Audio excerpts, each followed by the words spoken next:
नमस्कार, उत्तराखंड का एक खास बुलेटिन देख रहे हैं आप और मैं हूं आपके साथ शिवन शर्मा। तो चलिए बिना किसी देरी के शुरुआत करेंगे इस खास बुलेटिन की। लगातार हो रही बारिश के चलते पहाड़ी से मलबा और पत्थर गिरने के कारण बद्रीनाथ ऋषिकेश नेशनल हाईवे पर यातायात बाधित हो गया है। कमेड़ा और भनेर पानी के पास मार्ग पर भारी मलबा गिरा है और मार्ग को खोलने का कार्य लगातार जारी है। वहीं कर्णप्रयाग गैरसैंण हाईवे भी सिरोली और खेती में यातायात के लिए बाधित है और इन मार्गों पर यातायात बाधित होने से सैकड़ों वाहन मार्ग पर फंसे हुए हैं। फिलहाल ये तस्वीरें आप देखिए, ये तस्वीरें वहीं की सामने आ रही हैं जहां पर मलबा जो है वो सड़क पर जमा हो चुका है और सड़क पर मलबा जमा होने से कई जो लोग हैं वो वहां पर फंस चुके हैं, यातायात प्रभावित है। लेकिन दूसरी तरफ प्रशासनिक तौर पर हर संभव प्रयास किया जा रहा है ताकि जल्द से जल्द इस रोड को खोला जाए। शिव नारायण हमारे साथ ज्वाइन कर चुके हैं, संवाददाता उत्तराखंड से। शिव, आपसे जानना चाहूंगी क्या कुछ अपडेट है इस रोड को लेकर? अभी फिलहाल कौन कौन से रोड्स हैं जो कि अभी फिलहाल बंद है, लोगों को किस तरीके की दिक्कतें पेश आ रही है? बारिश हो रही है और जो पहाड़ से मलबा है, पत्थर है और या एक तरफ से जैसे फ्लड एक साथ आ जाता है, उसको लेकर के कई मार्ग बाधित हो चुके हैं। और इसमें जो एनडीएफ है, जो संबंधित विभाग है, बीआरओ है, वो सब इसको खोलने के प्रयास कर रहे हैं। लोगों को आने जाने में भारी परेशानी का सामना करना पड़ रहा है, चाहे वो यात्री हों या लोकल स्थानीय लोग हों या जिस तरीके से मलबा बारिश के लगातार कई जगह से बाधित हो रहे हैं, हाईवे भी बाधित हो रहे हैं। वहीं बात करें कमेड़ा और भनेरा पानी के पास मार्ग की, तो भारी मलबा गिरने से वहां पर भी मार्ग को खोलने परेशानी का सामना करना पड़ रहा है, लेकिन साथ ही साथ उसे खोलने का भी कार्य जारी किया जा रहा है। वहीं और बात करें कर्णप्रयाग गैरसैंण हाईवे पर सिरोली और खेती एक जगह पड़ती है, उसमें यातायात बाधित है और दोनों तरफ जाम लगा हुआ है और काफी जो यात्री हैं, लोकल स्थानीय लोग हैं या आने जाने जो काम वाले लोग हैं, उन सबको परेशानी का सामना करना पड़ रहा है। और इन पर लगातार जिस तरीके से देखा जा रहा है कि मलबा आ रहा है, लेकिन साथ साथ जो विभाग है या इंडिया संबंधित विभाग है, उनको खोलने का भी प्रयास किया जा रहा है। वहीं क्योंकि अभी तक के जो मौसम विभाग ने बताया कि ये अभी 14-15 तक मौसम अभी राहत नहीं देगा। ये 15 अगस्त तक जा सकता है, संभावना जताई जा रही है, क्योंकि जिस तरीके से बिल्कुल, लेकिन लगातार ये आसपास बताइएगा कि खास तौर पर चार धाम यात्रा पर कितना प्रभाव इसका देखने को मिल रहा है? हालांकि लोकल्स भी फंसे हुए हैं, उनको भी आने जाने में दिक्कत हो रही है, लेकिन जो बाहर से यात्री यहाँ पर पहुंचे हैं या फिर जो श्रद्धालु पहुंचे हैं, उन्हें किस तरीके की दिक्कतें पेश आ रही है? हाँ, देखिए, उनको जो सुरक्षित स्थानों पर रोका गया है और ये अपील बार बार की जा रही है कि आप अगर कोई इस तरीके की परेशानी आती है या अचानक से कोई मलबा या कोई पहाड़ बोल्डर गिरता है, तो आप सुरक्षित रहिए। दे जब तक संबंधित विभाग आपको जाने की अनुमति ना दे, जब तक आप आगे ना बढ़े। और जैसे ही कोई इस तरीके का हादसा होता है, तो आप सुरक्षित स्थान पर जो प्रशासन द्वारा बताए जा रहे हैं वहां पर सुरक्षित हो जाएं, चले जाएं और साथ ही साथ अपने जान की परवाह करते हुए आगे ना बढ़े बिना किसी आदेश के। जब तक कोई आदेश या निर्देश आपको नहीं मिलता आगे जाने के लिए, आप सुरक्षित स्थानों पर ही रुके रहें। जी। लेकिन अब ये बताइएगा, अब मैन और मशीनरी वहां पर डिप्लॉय की गई है ये यातायात खोलने के लिए, लेकिन अक्सर इसी तरीके की तस्वीरें देखने को मिलती है। हर साल इसी तरीके से लैंडस्लाइड, मडस्लाइड होता है, रोड्स बंद हो जाते हैं। तो क्या प्रशासन को पहले से कुछ तैयारी करके रखनी चाहिए थी? क्या कोई डाइवर्जन रोड या फिर ताकि खास तौर पर चारधाम यात्रा पर कोई खास असर ना पड़ता, क्योंकि इसी तरीके की देखिए, मैं सिचुएशन पूरे आपको ये उत्तराखंड में बताना है। चाहूंगा, ये आपदाग्रस्त प्रदेश है। यहाँ पे कहाँ पे आपदा आ जाए इसका कोई अंदाजा नहीं लगाया जा सकता। कहाँ पे किस तरीके से मार्ग बाधित हो जाए, किस तरीके के जो हादसा है वो हो जाए अचानक से। यहाँ पे इन जो बरसात के मौसम में अचानक कोई ना कोई इस तरीके के हादसे देखे जाते हैं। हर साल का यही होता है। मानसून में जो पहाड़ जो गिरने का सिलसिला जारी हो जाता है, ऐसे में प्रशासन तो रहता तैयार, लेकिन वो जो जोन होते हैं उनको चिन्हित किया जाता है, लेकिन फिर भी एक नई जगह एक हादसा हो जाता है या मलबा आ जाता है, उसको रोक तो नहीं सकते। लेकिन हाँ, इसको लोगों को वहां तक जाने में या उनको बचाने में प्रयास जरूर किया जाता है। जो मशीनें लगाई जाती है उसको भी पहले से अलर्ट मोड पे किया जाता है। बीआरओ हो या एनडीआरएफ हो, एसडीआरएफ हो, उनको सचेत तो पहले से ही किया जाता है। जब से मानसून शुरू हो जाता है ज्यादा ध्यान दिया जाता है, क्योंकि लेकिन अब क्या आपदा कुछ लगता है कि कब तक ये रोड सुचारू रूप से वापस चलेगा? कितने दिन लग सकते हैं? जी, इसमें प्रयास किए जा रहे हैं। इसमें ज़्यादा टाइम न लेते हुए, लेकिन ये प्रयास किए जा रहे हैं इसको जल्द से जल्द खोला जाए, क्योंकि जो लोग आवाजाही कर रहे हैं या यात्री हैं, चार धाम के यात्री हैं या पर्यटन के यात्री हैं, वो सबको जल्दी जल्दी उनको गंतव्य तक जहाँ तक जाना है उनको पहुँचाया जाए। जो आने वाले हैं उनको अपने वहाँ तक मंजिल तक पहुँचाया जाए। इस तरीके से इनका प्रयास किया जा रहा है, जल्द से जल्द खोलने इसमें प्रयास किया जा रहा है। जी ठीक है, बहुत बहुत शुक्रिया तमाम जानकारी देने के लिए। तो ये हम आपको रोड्स के हवाले से अपडेट कर रहे थे कि कहाँ पर कितने बोल्डर्स गिरे हैं और किस तरीके से चार धाम यात्रा प्रभावित हो रही है।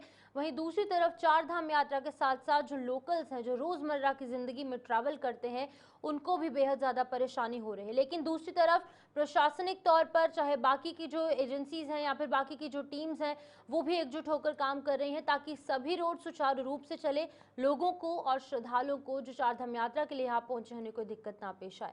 इसी बीच आगे बढ़ जाएंगे, जहां पर लगातार हो रही बारिश के चलते पहाड़ी से मलबा गिरने की का सिलसिला जो है वो लगातार जारी है। लेकिन वहीं दूसरी तरफ उत्तरकाशी में 5 अगस्त को आई तबाही के बाद लगातार सर्च ऑपरेशन जारी है। हालांकि बारिश की वजह से ऑपरेशन में कई दिक्कतों का सामना करना पड़ रहा है। वहीं दूसरी तरफ बारिश होने की वजह से आज हेलीकॉप्टर का संचालन बिल्कुल बंद कर दिया गया है और इस वजह से रेस्क्यू कार्य में बाधा आ सकती है। चूंकि ऑपरेशन में इस्तेमाल किए जाने वाले सेना की चिकून हेलीकॉप्टर भी जॉली ग्रांट एयरपोर्ट पर खड़े हैं और ये भी बता दें कि मौसम विभाग ने बारिश का अलर्ट जारी किया है। तो आपको बताते चले कि बारिश का अलर्ट है, जिसके चलते कि अभी फिलहाल हेलीकॉप्टर सेवा या फिर अगर हम कहें चॉपर जो लगातार दिन रात यहाँ पर लोगों की सेवा में काम कर रहे थे, चिकून हेलीकॉप्टर्स हैं या फिर बाकी के जो चॉपर्स हैं, वो अभी फिलहाल आज के लिए नहीं चलेंगे और अगर मौसम खराब रहेगा तो आगे भी ये जो बड़ा फैसला है वो लिया जा सकता है। लेकिन इसका सीधा असर जो वहाँ पर रेस्क्यू ऑपरेशन चल रहा है, राहत कार्य चल रहा है, उस पर पड़ेगा, क्योंकि वहाँ पर अभी भी कई ऐसे लोग हैं जो फंसे हुए हैं और इन्हीं चिकून हेलीकॉप्टर्स और एयरलिफ्ट उन्हें लोगों को किया जा रहा है जिन्हें कि फर्स्ट एड की ज़रूरत है। वहीं दूसरी तरफ कुछ राहत सामग्री, खाने के पैकेट्स और बाकी चीज़ें भी, अन्य जो वस्तुएं हैं, जो ज़रूरी सामान है, वो भी हेलीकॉप्टर्स के ज़रिए उन लोगों तक पहुंचाया जा रहा है। वरिष्ठ पत्रकार राजकुमार हमारे साथ ज्वाइन कर चुके हैं इस हवाले से अपडेट करने के लिए। राजकुमार, आपसे जानना चाहूंगी क्या कुछ अपडेट है जहां पर आज के लिए कहा गया है कि हेलीकॉप्टर सर्विस जो है वो बाधित रहेगा? फिलहाल क्या कुछ लगता है कब तक रहेगा और कितना असर पड़ रहा है इसकी वजह से रेस्क्यू ऑपरेशन पर? बिल्कुल शुभम, मैं आपको बता दूं कि लगातार हम देख रहे हैं कि उत्तराखंड में बारिश जो है वो कहर बरसा रही है और जनजीवन जो है पहाड़ से लेकर मैदान तक अस्त व्यस्त हो चला है। और यही वजह है कि देखिए लगातार बारिश के चलते जो राहत एवं बचाव की जो टीमें हैं, जो रेस्क्यू टीमें हैं, उनको कड़ी मशक्कत जो है वो इस काम को लेकर के करनी पड़ रही है। और साथ ही जो वायु सेना के हेलीकॉप्टर्स MI-17 और अगर बात करें चिनूक की, तो वो अपनी अपनी उड़ान नहीं भर पा रहा है। सिर्फ वजह क्या है कि मौसम खराब होने की वजह से, क्योंकि लगातार हम देख रहे हैं कि पहाड़ों पर बारिश है, मैदानों पर जलस्तर, तमाम जो सहायक नदियां हैं गंगा सहित, तो सभी नदियों का जलस्तर जो है वो लगातार बढ़ रहा है। और इसमें कड़ी मशक्कत जो है कहीं ना कहीं जो उत्तरकाशी के धराली में आपदा आई है उसमें वो रेस्क्यू करने में उठानी पड़ रही है। और लगातार हम देख रहे हैं कि जो राहत एवं बचाव की जो टीमें हैं वो जो रोड कनेक्टिविटी है उसको बेहतर करने का काम कर रही है। और इसके साथ साथ जो वहां पर लोग अभी भी मलबे में दबे होने की आशंका है, तो उनको खोजने का काम जो है खोजी द्वारा किया जा रहा है, ताकि जल्द से जल्द जो है जो अपनों से बिछड़ चुके हैं तो उनको मिलाया जाए, या जिस तरीके से भी उनका पता चला जाए कि वो इस समय वो कहाँ पर है, किस जगह पर है। तो तमाम ऐसे पहलू हैं जिनको लेकर के लगातार राज्य सरकार जो है राहत एवं बचाव कार्य को युद्ध स्तर पे चला रही है। और खुद स्वयं मुख्यमंत्री पुष्कर सिंह धामी पूरे मामले की जो है पूरी लगातार हम देख रहे हैं कि मॉनिटरिंग कर रहे हैं। अभी इससे पहले 4 से 5 दिन जो है मुख्यमंत्री खुद धराली में मौजूद रहे हैं, वहां उन्होंने कैंप किया और उसके साथ साथ आला अधिकारियों को पूरे दिशा निर्देश दिए कि रोड कनेक्टिविटी हो या बिजली से संबंधित बात हो या फिर दूर संचार केंद्र से जुड़ी जो समस्याएं वहां कनेक्टिविटी को लेकर के आ रही हैं, तो उनको जल्द से जल्द दुरुस्त किया जाए। लेकिन देखिए, लगातार बारिश, जैसे मैं बता रहा हूं कि पर्वतीय क्षेत्रों के साथ साथ मैदानी क्षेत्रों में भी बाढ़ की स्थिति इस समय उत्तराखंड में बन चुकी है। कल देर रात से बारिश झमाझम प्रदेश के अंदर पूरे हुई है और लगातार जो जल भराव की स्थिति है वो मैदानी क्षेत्रों में, साफ शहरी इलाकों में देखने को मिल रही है। और यही वजह है कि मौसम साफ ना होने की वजह से जो हेलीकॉप्टर MI-17 है या चिनूक है या और भी छोटे हेलीकॉप्टर्स हैं, उनकी उड़ान को बंद कर दिया गया है। ओके, ठीक है, बहुत बहुत शुक्रिया तमाम जानकारी देने के लिए। तो ये हम आपको हेलीकॉप्टर सेवा के हवाले से अपडेट कर रहे थे, जहां पर कि हेलीकॉप्टर सेवा अभी फिलहाल के लिए स्थगित कर दी गई है, सस्पेंड कर दी गई है, क्योंकि मौसम इस तरीके का है, खतरे से खाली नहीं होगा। अगर कोई भी चॉपर टेक ऑफ करेगा या फिर चाहे रेस्क्यू ऑपरेशन है या फिर बाकी चीज़ों को लेकर काम करेगा, तो कहीं ना कहीं खतरा बन सकता है। इसीलिए इन तमाम चीज़ों के मद्देनज़र अभी फिलहाल आज के लिए ये बड़ा फैसला लिया गया है। लेकिन अब ये भी कहा जा रहा है कि 15 अगस्त तक इसी तरीके का मौसम रहेगा। लेकिन अब ये देखना होगा कि एक बीच का रास्ता कैसे निकाला जाएगा, क्योंकि हेलीकॉप्टर सेवा तो प्रभावित है, लेकिन वहीं दूसरी तरफ रेस्क्यू ऑपरेशन जारी रखना बेहद ज़्यादा महत्वपूर्ण है। इसी बीच आगे बढ़ जाएंगे। उत्तरकाशी में 5 अगस्त को आई तबाही के बाद लगातार जहां पर एक तरफ सर्च ऑपरेशन जारी है, तो वहीं पर देर शाम कंट्रोल रूम के माध्यम से अलग अलग समय पर विकासनगर पुलिस को जुड़ली आदुवाला के अंदर आसन नदी में 2 व्यक्तियों तथा कुंजा ग्रांट आसन नदी के बीच में टापू में 3 व्यक्तियों के फंसे होने की सूचना प्राप्त हुई। और इसके बाद विकासनगर पुलिस, SDRF और फायर सर्विस डाक पत्थर को सूचित कर मौके पर रवाना किया गया और तथा मौके पर क्षेत्र अधिकारी विकासनगर के नेतृत्व में विकासनगर पुलिस, SDRF और फायर सर्विस की टीमों द्वारा संयुक्त रूप से अभियान चलाते हुए आसान नदी के तेज बहाव के बीच में बसे पांचों व्यक्ति जो वहां पर फंसे हुए थे, उनको सकुशल रेस्क्यू कर टापू के बाहर निकाला गया। पूछताछ में सभी व्यक्तियों द्वारा पशु चारा लेने नदी के बीच जाना तथा अचानक नदी का जलस्तर बढ़ने के कारण नदी के बीच में फंसना बताया गया। मौके पर रेस्क्यू किए गए सभी व्यक्तियों को बरसात के दृष्टिगत नदी के बीच में न जाने की हिदायत भी दी गई। वहीं मुख्यमंत्री पुष्कर सिंह धामी ने मुख्यमंत्री आवास में उच्च स्तरीय बैठक की। इस बैठक के दौरान राज्य में आपदा प्रबंधन और सुरक्षा को लेकर अधिकारियों को निर्देश दिए गए।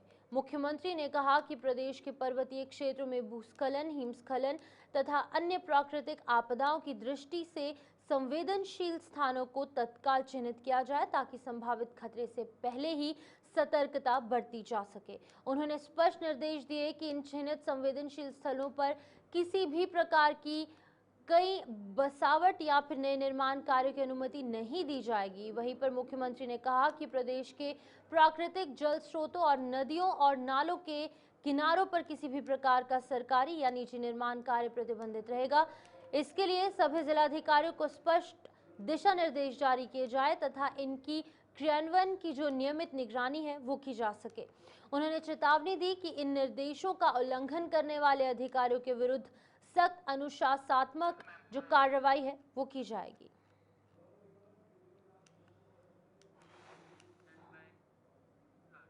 लिमचीगढ़ में बेली ब्रिज का निर्माण कार्य अब फिलहाल पूरा हो चुका है। आपको बताते चले कि ये बड़ी खबर सामने आ रही है, जहां पर कार्य पूरा होने के बाद अब नागरिक प्रशासन के साथ समन्वय करके लिमचीगढ़ में बेली ब्रिज का निर्माण पूरा कर लिया गया है।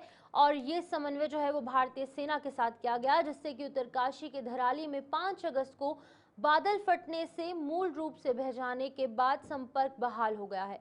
इसको लेकर मुख्यमंत्री धामी का कहना है कि गांव में बिजली पहले ही रिस्टोर हो गई है, मोबाइल नेटवर्क शुरू हो गए हैं, खाद्य सामग्री, कपड़े, अन्य चीजें वहां तक पहुंच गई हैं और साथ ही साथ लिमचियागढ़ में जो बेली ब्रिज जो कि क्षतिग्रस्त हो गया था उसका निर्माण कर वहां पर आवाजाही शुरू कर दी गई है। अब हमारी प्राथमिकता है कि जल्दी से जल्दी अनेक परिवार के उपकरण हैं जो सिंचाई और चैनलाइजेशन में काम आते हैं उनको भेजा जाएगा।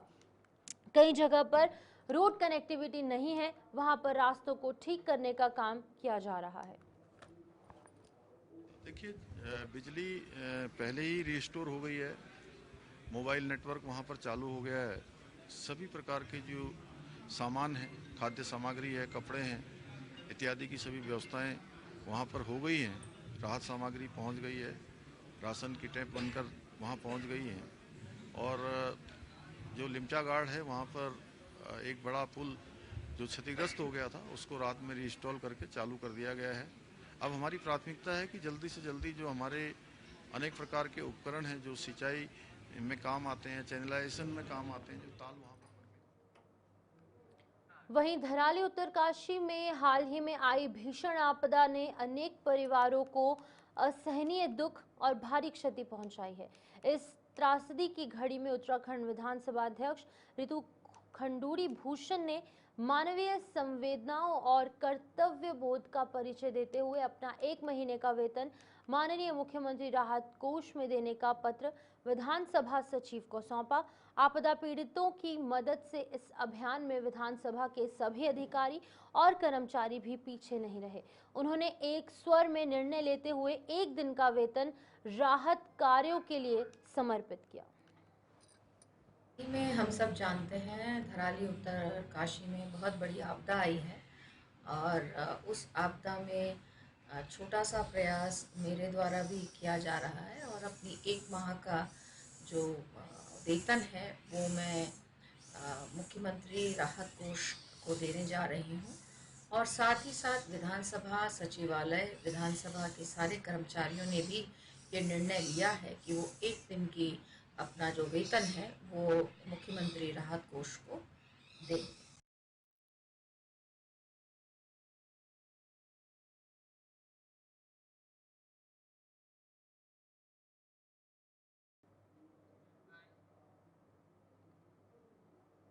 सितारगंज भारतीय जनता पार्टी के उपकार सिंह बल चुने गए ब्लॉक प्रमुख। इसी को लेकर कैबिनेट मंत्री सौरभ बहुगुणा ने अपने आवास पर एक प्रेस कॉन्फ्रेंस की और इस दौरान उन्होंने बताया कि उन्हें बड़ा हर्ष है कि उपकार सिंह बल को निर्विरोध ब्लॉक प्रमुख के पद पर चुना गया और इसमें क्षेत्रीय पंचायत सदस्यों ने जबरदस्त तरीके से समर्थन किया। एक दूसरे को मिष्ठान वितरण कर खुशियां मनाते हुए कैबिनेट मंत्री सौरभ बहुगुणा ने बताया कि जितनी भी सरकारी योजनाएं आएंगी उन सभी को धरातल पर लाकर काम किया जाएगा। की जनता का बहुत बहुत धन्यवाद करते हैं। सितारगंज ब्लॉक के समस्त क्षेत्र पंचायत सदस्यों का बहुत बहुत धन्यवाद करते हैं जिन्होंने उपकार सिंह बल जी को भारी बहुमत से बीडीसी का चुनाव भी जिताया। उसके बाद उनके ऊपर विश्वास करते हुए समस्त क्षेत्र पंचायत सदस्यों ने उनका समर्थन दिया। मैं केंद्र के नेतृत्व का, प्रदेश के नेतृत्व का धन्यवाद करूंगा जिन्होंने भारतीय जनता पार्टी के प्रत्याशी उनको घोषित किया और आज हम निर्विरोध सितारगंज से चुनाव जीते हैं। और ब्लॉक प्रमुख का भारतीय जनता पार्टी के प्रत्याशी उपकार सिंह बल जी, मैं जनता को और समस्त क्षेत्र ऊधम सिंह नगर जिला पंचायत अध्यक्ष पद के लिए भारतीय जनता पार्टी प्रत्याशी अजय मौर्य निर्विरोध निर्वाचित घोषित किए गए हैं और भाजपा की ओर से ऊधम सिंह नगर जिला पंचायत अध्यक्ष पद के लिए प्रत्याशी बनाए गए। वहीं अजय मौर्य ने पार्टी नेताओं और कार्यकर्ताओं के साथ नामांकन किया। दोपहर 3 बजे तक जिला पंचायत अध्यक्ष के लिए एकमात्र अजय मौर्य का ही नामांकन पत्र दाखिल हुआ था। सबसे पहले हमारे भारतीय जनता पार्टी के शीर्ष नेतृत्व को, प्रदेश के माननीय मुख्यमंत्री जी को, प्रदेश अध्यक्ष जी को और संगठन के समस्त व्यक्तियों को धन्यवाद देता हूं कि उन्होंने भारतीय जनता पार्टी के एक समर्पित कार्यकर्ता को इतनी बड़ी जिम्मेदारी दी है। अजय मौर्य जी को जिला पंचायत अध्यक्ष के पद पे यहाँ पर उन्होंने मनोनीत किया है और उनको शुभकामनाएं देता हूँ अजय जी को और उम्मीद यही करूंगा ये रीति नीति को धरातल पे उतार, पंचायतों का भी विकास कर सेवा की है, पूरा जीवन जिसका पार्टी के लिए समर्पित है। एक ऐसे कार्यकर्ता को हमारे पार्टी के शीर्ष नेतृत्व ने ऊधम सिंह नगर जैसे बड़े जिले का जिला पंचायत अध्यक्ष प्रथम नागरिक के लिए समर्थन दिया है। निश्चित रूप से सभी कार्यकर्ताओं में बड़ा हर्ष है, बड़ा उत्साह है और सभी कार्यकर्ताओं को लग रहा है उनके बीच का कोई व्यक्ति निकल के आया है। देहरादून शहर में भारी बारिश में हुए नुकसान की सूचना पर मेयर सौरभ थपलियाल ने दीपनगर समेत कई जगहों का निरीक्षण किया और मौके से ही संबंधित अधिकारियों को निर्देशित किया। दीपनगर में रिस्पाना नदी किनारे हुए नुकसान का जायजा भी इस दौरान लिया गया। मेयर सौरभ थपलियाल ने संबंधित वार्डों के पार्षदों के साथ रिस्पाना नदी, बिंदाल नदी के किनारे ढहे पुश्तों का जो मौके पर जाकर निरीक्षण भी किया गया। मेयर थपलियाल ने सिंचाई के अधिशासी अभियंता पुरुषोत्तम और अन्य संबंधित अधिकारियों को शीघ्र प्रभावित स्थलों पर संबंधित उपकरण सहित तत्काल सुरक्षात्मक कदम उठाने को कहा।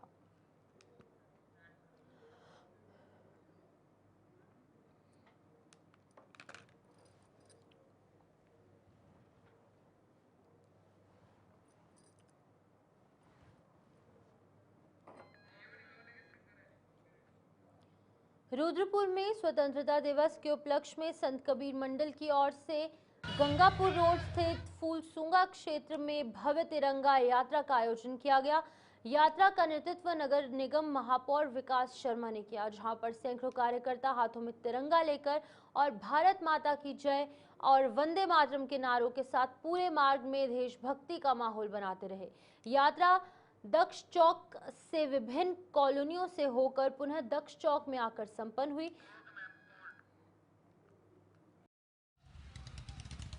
आज संत कबीर मंडल द्वारा तिरंगा यात्रा का आयोजन किया गया था, जिसमें सैकड़ों युवाओं ने आज तिरंगा यात्रा में भाग लिया, भारत माता की जय के नारे लगाए और देश के सेनानियों को याद किया। आज हमारी तिरंगा यात्रा यहां से दक्ष चौक से शुरू होकर रॉयल अपनी मेहनत की कमाई जमा करवाने वाले लोगों और सोसाइटी की महिलाओं कर्मियों ने देहरादून के पंडित दीनदयाल उपाध्याय पार्क में LUCC कोऑपरेटिव सोसाइटी के खिलाफ धरना प्रदर्शन किया। प्रदर्शनकारियों का कहना है कि कई वर्ष बीत जाने के बाद भी उन्हें उनकी जमा राशि वापस नहीं मिल रही है, जिससे कि उनका आर्थिक संकट गहरा रहा है। उन्होंने सरकार से जल्द भुगतान सुनिश्चित करने की मांग की और इस दौरान लोगों ने नारेबाजी करते हुए चेतावनी दी कि अगर जल्द कार्रवाई नहीं हुई तो आंदोलन और तेज कर दिया जाएगा।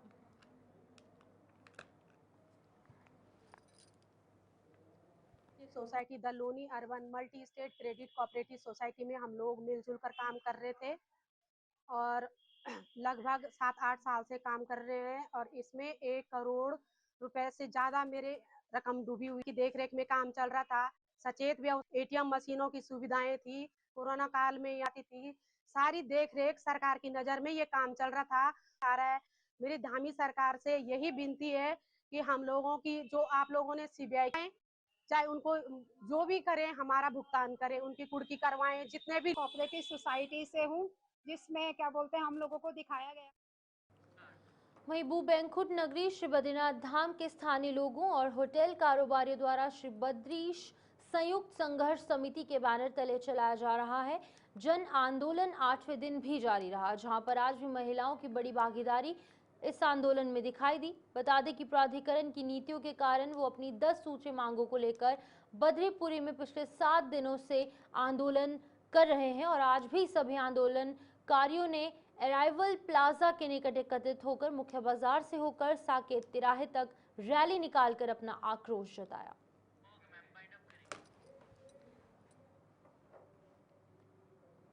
तो चलिए फिलहाल खबर उत्तराखंड में इतना ही। दीजिए इजाजत, नमस्कार।